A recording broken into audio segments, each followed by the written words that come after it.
Pinagpalang araw po sa ating lahat. So, ngayon po ating tatalakayin ang SOL 2, Book 3, Lesson 2, entitled The Key Principles of Winning. Wait nyo lang po ako, no? Babalik po ako. Pupunta po tayo dun sa PowerPoint.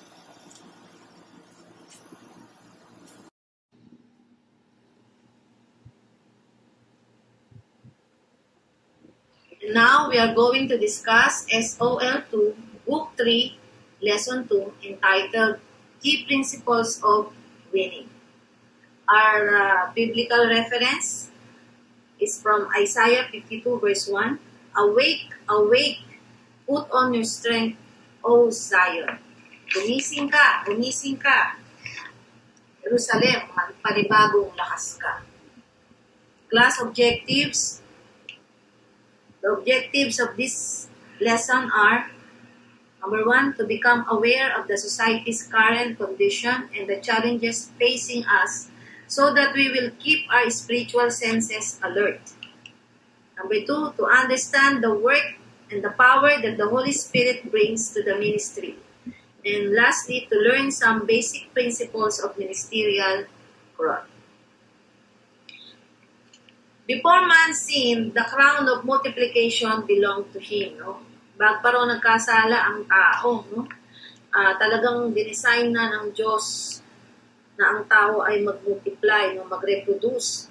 Makikita natin yan sa Genesis chapter 1, verse 28. Then God blessed them, and God said to them, be fruitful and multiply. Fill the earth and subdue it. Have dominion over the fish and every living thing that moves on the earth. Built into the blessing is the capacity to reproduce new generations of human beings. So we are designed by God to reproduce. Built-in na sa atin nga na tayo ay dadami. So everything you touch receives God's blessing and bears fruit. That is God's original design. But because of the fall of man, sin allowed this crown to be snatched from man's hands. Sabi nga natin, dahil sa kasalanan ng tao, no? Yung sinasabing para mag-multiply, no? Para dumami, no? At isubdue ang earth, mag-reign, nanakaw yan ng kaaway. Pero, through Jesus' sacrifice on the cross, our Heavenly Father allows us believers, the anointing of authority and conquest that had been lost. So sabi nga, lahat ng nawala, nang tayo ay maborn again, ay ibinalik ng ating Ama sa langit. In the last days, His strategy remains the same. Okay. God is looking for people who will break with tradition and be willing to give everything to see a great revival break out worldwide. Tao pa rin ang gagamitin ng Panginoon para mangyari at maganap yung nais niya. Thus, if revival is to come, you and I must be ready to receive the full blessing of God and to be channels through whom that blessing can flow. So, dapat prepared tayo dito, no? Na pagdating ng revival na yan, tayo yung gagamitin ng Panginoon. Tayo mga anak niya, sabing gano'n, ang gagamitin niya upang ang buong mundo ay makakilala at maligtas. Tinanggap natin yung vision kay God at kaya ka andito ngayon, nag-aaral ay dahil may desire ka na gamitin ni Lord sa kingdom building. Hindi mo lang na-capture ang vision, kundi in-embrace mo na rin. Okay, what are the key principles of winning? First, we need to understand the times we are living in. Sabi sa 2 Timothy chapter 3, verse 1 to 5. But know this, that in the last days, perilous times will come, for men will be lovers of themselves, lovers of money, no?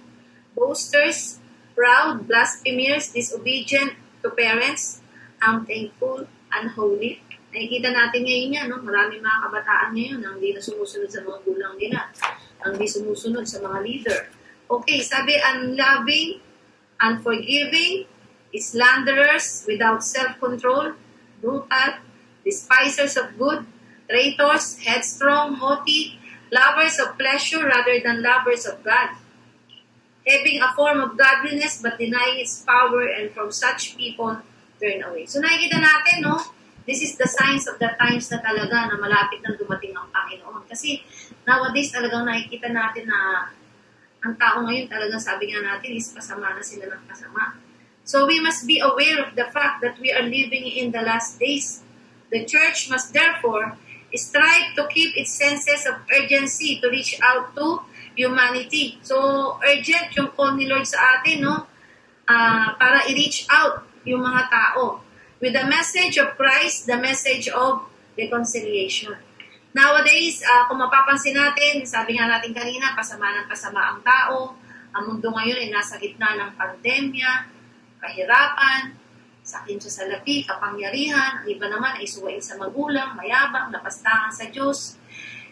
At ngayon, ang tamang panahon para ipakilala natin si Kristo bilang kaligtasan ng bawat tao. At bilang kawal ng Diyos, we must remain spiritually alert and awake, not falling into laziness or complacency. We are called to live our lives and share the good news of the gospel in spirit and in truth. Sabi sa Romans 13:12, the night is nearly over, the day is almost here. So let us put aside the deeds of the darkness and put on the armor of light. Sabi na mamaalam na ang gabi at malapit ng lumiwanag. Sabi niya, ang panahon ng kadiliman ay matatapos na, kaya nga nagti-triple time na si Satan. So kung ganito ang ginagawa ng kaaway, anong ginagawa natin ngayon?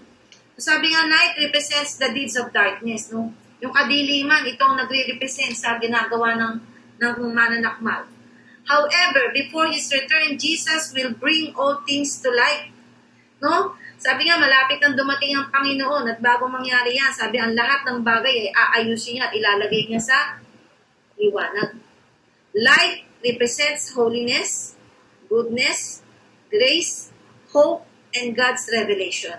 And as a children of God, we have an obligation to live as children of the light and to resist participating in the evil works of darkness. Tayo mga nakakilala sa Panginoon, tayo mga anak ng Diyos, tayo ang dapat namumuhay ngayon sa liwanag. At sabi nga, dapat hindi aandap-andap ang liwanag na yan.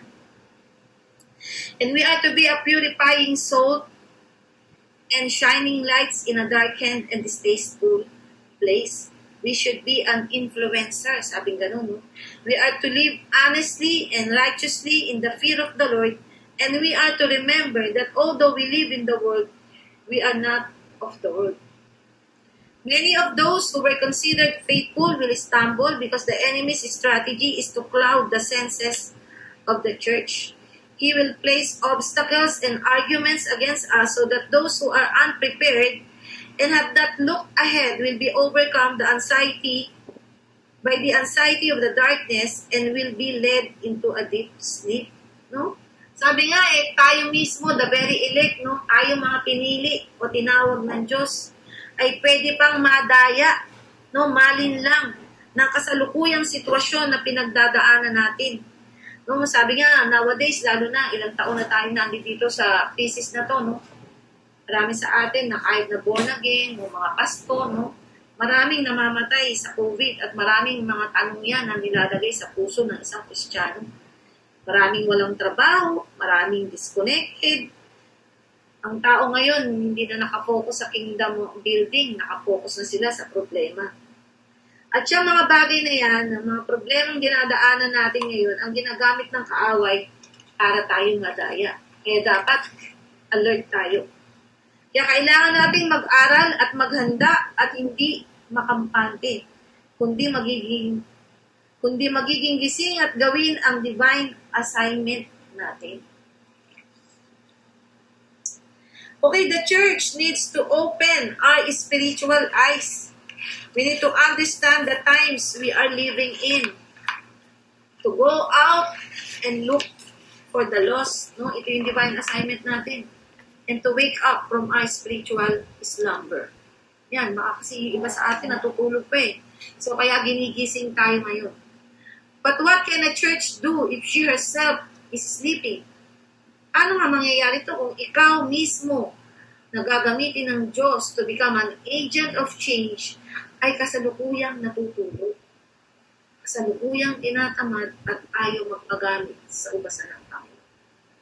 God is calling us to wake up from our sleep and proclaim the message of salvation to those who are still drowned in the darkness of sin. No, marami pa ang nalulunod sa kasalanan. Kaya tinatawag tayo ng Panginoon ngayon. Huwag na nating intayin na ang mga unbelievers pa ang manggising sa atin para lang ipakilala natin sa kanila ang Panginoong Jesus. We need to awaken as a church and cry out to God to give us the grace to influence the nations of the earth with the message of the gospel. Kailangan natin dito ang tulong ng Panginoon. No? Kaya kailangan as a church, kailangan natin bumangon. At humingi tayo ng kakayahan sa Panginoon to influence people. Okay, the second key for winning. G12 system, a basis for growth. Relevant to the times. So, sabi nga, ang G12 system na yan, no, ay napapanahon ngayon. What is G12 system? It is a government of 12. Vision is the idea of God revealed to the mind of man so that he can carry it out. No? The G12 vision is about loving God, loving people, and be an agent of change. So sabi nga yung vision na ito ay galing sa Panginoon at ibinibigay sa tao upang gawin natin kung ano yung gusto ng Panginoon na gawin natin ngayon dito sa mundo. Okay, what is the biblical basis of the vision? Biblical ba talaga itong G12? So, tingnan natin ang sabi sa Matthew 28, verses 18 to 20. Then Jesus came to them and said, all authority in heaven and on earth has been given to me. Therefore, go and make disciples of all nations, baptizing them in the name of the Father and of the Son and of the Holy Spirit, and teaching them to obey everything I have commanded you. And surely I am with you always to the very end of the age. So what is the instruction? Sabi sa verse 19, go. Yan. Yan ang ating divine assignment. And what is our task? To make disciples. Kaya nga sabi, go and make disciples. And what is God's promise? Sabi sa verse 20, I am with you always, even to the end of the age. So sabi ng Panginoon dito binibigay niya sa ating dakilang utos. Hindi niya tayo iiwan na habang ginagawa natin to, kasama natin siya. Kaya kahit na ano pa yung pagdadaanan natin para magawa natin, yung greatest commandment ni God sa atin, kasama natin ang Panginoon dyan. Kasama natin ang Holy Spirit dyan. So paano nga ba? Ano ba yung G12 system? Paano ba natin gagawin yun? We need to form our 12. No? Si Jesus Christ, nakita natin na nagtuturo nung nabibito pa siya sa lupa. Ang daming sumusunod sa kanya, no? Sabi nga, multitudes, no? Crowd. Pero nagbibigay siya ng napakaraming oras, nagtuturo siya, no? Saan? Sa 12 disciples niya. Ipiniprepare niya yung 12 disciples niya. Okay. So sabi nga, we cannot win the world alone. We need a team. Kasi napakalaki ng vision na binigay ng Panginoon sa atin eh. Hindi lang naman dito sa Tondo tayo dapat umabot. Hindi lang dito sa Pilipinas. Sabi nga, worldwide. So kailangan natin ng kasangga sa gagawin natin dito. Kaya kailangan natin ng team of 12. And what is our goal? To make every believer a leader of leaders. So sabi ganon, magmumod ka ng 12, hindi para lang maging disciple sila. Kundi dadaan sila sa process para sila na una ay disciple, ay magiging leader of leaders. Praise God. Sabi kapag meron na tayong taong napatanggap sa Panginoon, no, kailangan natin silang ipasok sa cell group. Kailangan nga natin silang ipasok sa cell group. Ito yung support group who will build us up and do the vision together. Kasi nga dito nga tayo dadami sa cell group no? Ito nga dito natin dadalhin yung 12 disciples natin who will help us to build who will help us to do the vision together. At sabi sa cell group, dito rin nila nararanasan that we belong to a spiritual family. Excuse me. Hindi lang physical family, kundi spiritual family. Na anuman ang mga needs nila, inaabot natin sila. At dyan sa cell group, sabi nga nandiyon nangyayari yung discipleship, no? Sabi, we help people set their lives back to order. Dito sa cell group, sa discipleship, nangyayari yung baguhan na buhay. Yan. Okay, what is the G12 core values? Basahin ko lang po ito I am a true disciple. I am caught by the vision. I am committed to cell life. Passionate spirituality. Submission to authority. Ito rin, tuturuan mo tayo dito, magpasakop, no? Commitment to time, no? How to manage your time. Lifelong relationship, importante po ito. Binibuild po natin ay lifelong relationship. I love equipping and training, so may mga mentoring para lalo tayong gumaling at mahasa. I am a leader of 12 disciples, accomplishing church goal setting. I want to see my church grow and the importance of young people. So mahalaga po ang mga kabataan. Kaya tayo mag-reach out din po tayo sa mga kabataan. If we want our church to experience exponential growth, faithfully apply the vision and do not remove or amend any part of it. Wala daw tayong babaguhin dito. Kung paano ito binababa sa atin ng mga mentors natin, ng mga pastors natin, ng mga leaders natin, dapat ganun din po natin ibababa sa mga alaga. So our role in the kingdom of God, in the performance of the G12 vision, of course, we are ambassadors of the kingdom of God. We are to transform circumstances and we are to identify all opposition. So, paano ba yun? We are ambassadors of the kingdom of God.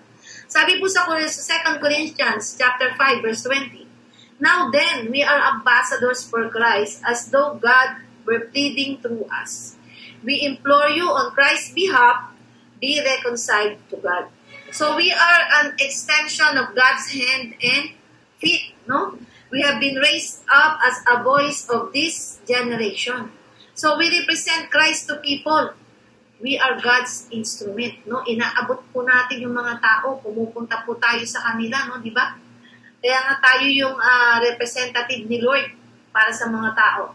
Okay, our responsibility as a disciple of Christ is to share the good news. Ibigay po natin, ibahagi natin ang mabuting balita ng kaligtasan. With the Holy Spirit confirming the Word of God that we preach. So nakita natin ang kapangyarihan na gagawin ng Holy Spirit kapag tayo po ay nagbabahagi ng salita ng Diyos. Sabi po sa Romans 1 verse 16, For I am not ashamed of this good news about Christ. It is the power of God at work, saving everyone who believes, the Jew first and also the Gentile. So ginagamit po natin, sabi nga gano'n, ay ang mabuting balita ng kaligtasan kung ano pong ginawa ng Panginoon. Dahil yan po yung kapangyarihan para maligtas ang mga tao. Hindi lang po yung ating personal na testimony, kundi yung ano yung ginawa ni Kristo sa cross ng Calvary.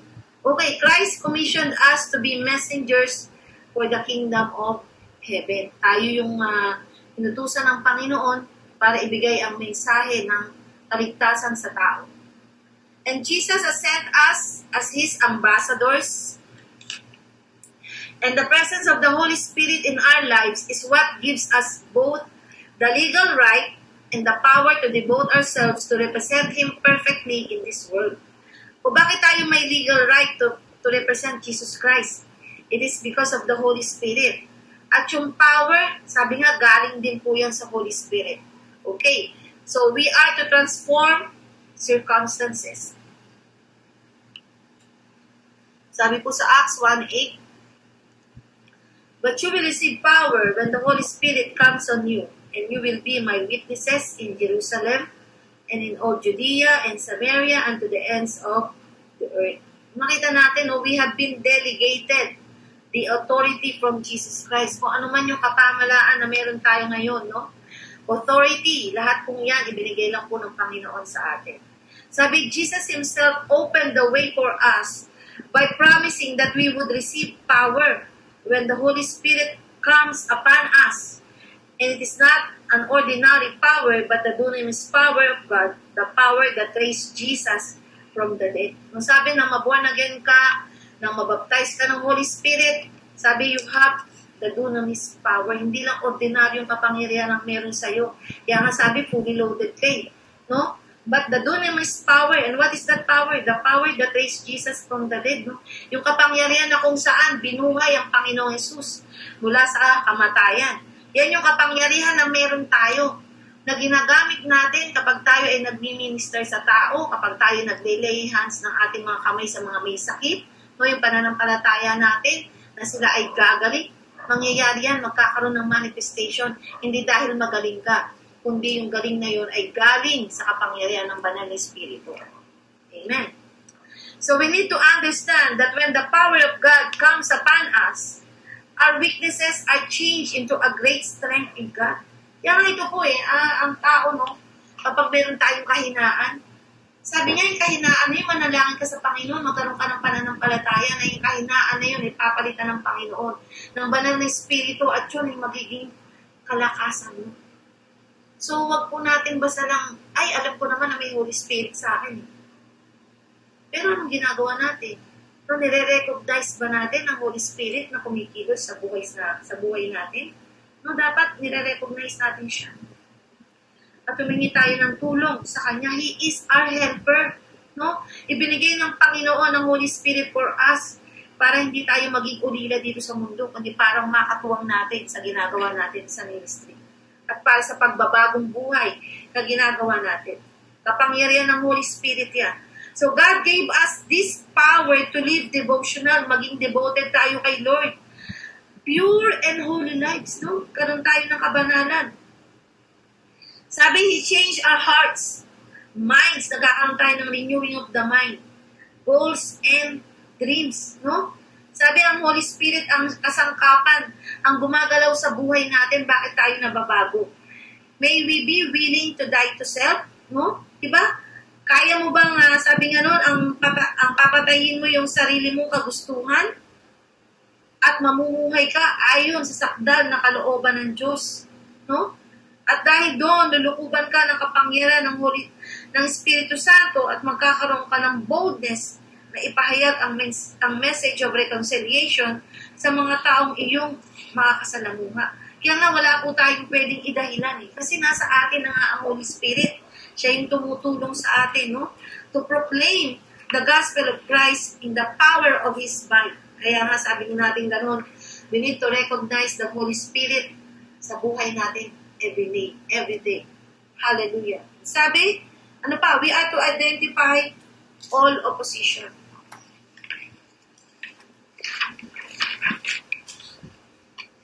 We have come to understand that to save a soul, we first must identify the dangerous powers that operate in a region and then break them in the name of Jesus. Noong dito, kailangan po talaga natin ng matinding panalangin at sabi pa nga, fasting, no? Diba? Discerning, no? Discerning of spirit or discernment na galing po sa Banal na Espiritu. Ito po yung binigay sa atin. Isa po ito sa gift ng Holy Spirit sa atin. Kaya nga, pag tayo po ay nag-share ng gospel, no? Nagsasalita ang Holy Spirit sa atin, anong tunay na kalalagayan ng puso ng taong ito, no? Anong tunay na kalalagayan ng buhay ng taong ito. Kaya nga po, minsan matinding panalangin po ang ginagawa natin. Iniluluhog po natin ang mga taong ito. Iniiyak po natin sila sa Panginoon para po sila maligtas. Okay. Ano pa po? Sabi, another key to principles of winning, no? Key number 3, determining the size of our ministry. Ayan. Sabi, if the vision is carried out correctly, kung tama daw po natin ginagawa ang vision, you will be able to determine how many generations of disciples you will grow to. Malalaman mo yung laki ng ministeryo mo, no? Sabi nga, kung tama natin ina-apply, no? It is important to form your team of 12 because it is better to win souls as a group than alone. No, when there's a team, there's a conquest. Kaya pag may 12 ka, malalaman mo after na mo, yung 12 na yan, magkakabuyan ng mga alaga niya at yun yung sinasabi nating 144. At yung 12 na yan, no, magkakaroon ng 12, so 144 at yung 144 nyo, pag may 12 yan, magiging 1728 na po yung mga inaalagaan. Ito na po yung laki ng ministry na ginagalawan natin. So, nagmumultiply po sila. Dito po sa generation ng 144, yung sa second generation, nandito po yung multiplication. Hallelujah. So how to bring about the completion of your ministry, yung 12 disciples? Ano ba yung dapat natin gawin? Siyempre, unang-una po, embrace the G12 vision. Pangalawa, visualize the size of your ministry. No, wala pa yung ministry mo, wala pa yung mga taong ito, no? Binivisualize mo na sa isip mo. So, paano yun? Sabi nga, katulad niyan, yung iba, ay pa lang magsisimula, o yung iba, wala pa talaga silang nasishare ng gospel, o wala pang tumatanggap, no? Marami silang pinagpe-pray. Ang unang pong dapat na ginagawa po natin, magkaroon po tayo ng prayer for 3. No? Ito yung tatlong inaay natin na para maging disciple natin. No? Unang-una na po, huwag na po muna tayong lumayo. Dito po muna tayo sa family natin. Baka po yung asawa natin, hindi pa born again, magulang natin, hindi pa born again, o anak natin, hindi pa born again. So, kailangan ipag-pray po natin sila. After ng family, yung relatives po. And after ng relatives, yung mga tao sa paligid mo. Kung nag-aaral ka, mga kaklase mo, kung nagtatrabaho ka sa opisina, yung mga office mate mo, no? Hanggang sa kung saan ka nakakarating, no? Maraming mga tao ang ibibigay ng Panginoon sa atin. Sabi, imagine or make a mental picture of multiplying and growing people. Dapat ilalagay mo na sa isip mo yan, no? Meron ka ng mental picture, no? Na meron ang 12, at yung 12 mo yun, magkakaroon ng 12 at magiging 1 for 4. Okay. Envision clear images and pictures of your ministry in your mind. What you cannot see cannot be accomplished. No? Kailangan mo mag-pray, magplano, mag-strategize, and then take an action kung ano man yung mga strategy na narinig mo sa Holy Spirit, dapat ginagawa mo yan. Okay. Invest time with God alone. Importante po ito. No? Yung panalangin po talaga natin. Magkaroon tayo ng panahon na manalangin sa Panginoon, humingi tayo ng revelation sa Kanya, sagot, instruction, or everything, no? Regarding sa mga ginagawa natin sa kingdom building. Okay, involve or include your disciples in the vision. So, siyempre, kung may disciple ka na, kahit isa lang yan, dapat isama mo sa ginagawa mo. Kasi siya, pag nagkaroon din siya nakapagpatanggap din siya ng tao, so siya, yung isa na yan, magiging dalawa na sila. Diba? Hanggang sa maging 12. Hanggang sa dumami na. And we are the fulfillment of the vision. Ayan. And lastly, the cause of rescue. Okay. Pang number 4. The cause of rescue. God uses the truth of the gospel to rescue us from sin, to grant us abundant life. So nakita natin, no? Ang nag-rescue sa atin, no? Ang Panginoon mula dun sa buhay natin yung makasalanan. At ngayon, dinala tayo sa buhay na masagana. Sabi, eternal life, no? We must share the gospel to people free of charge. Kapatid, nang may nag-share sa'yo, nagbayad ka ba? Di ba, libre lang? At sabi, salvation is free. Kasi wala naman tayong ginawa dyan. Si Jesus Christ lahat ang nag-accomplish niya. Kaya kung natanggap mo yan ng libre, ibigay mo din sa iba yan ng libre.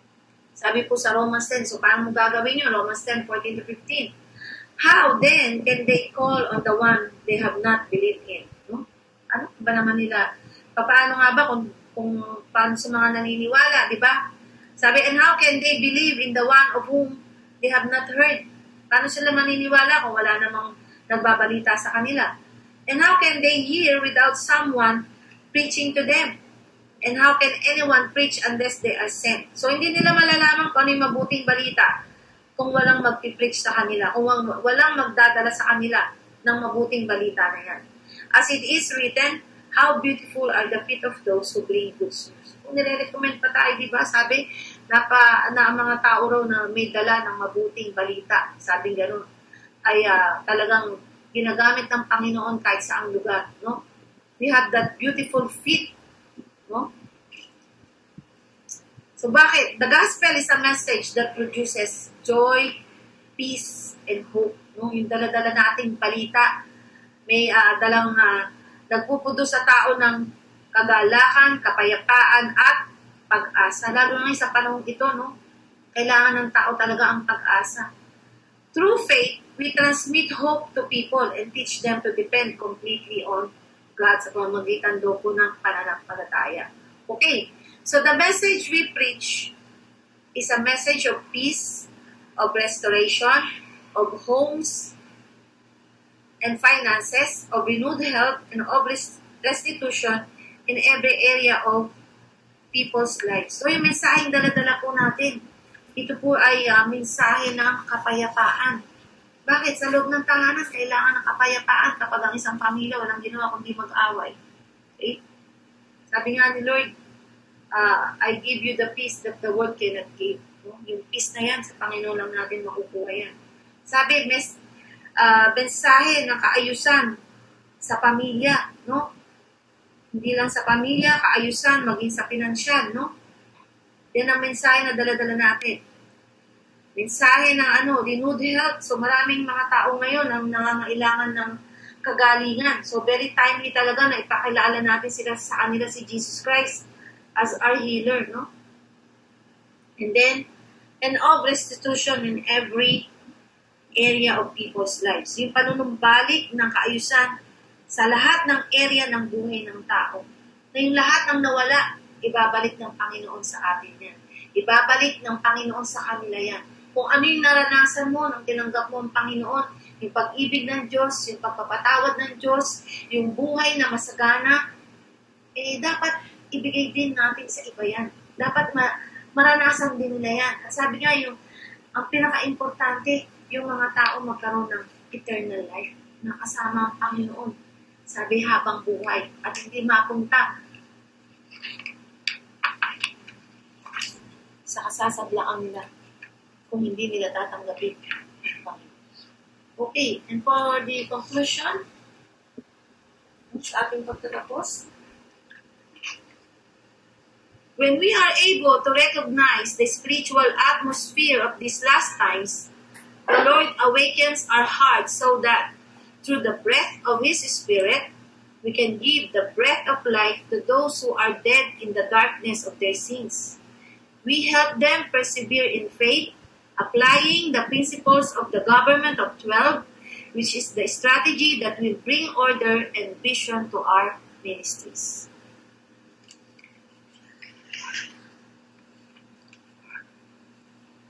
Sige po, so marami pong salamat sana po sa ating pinag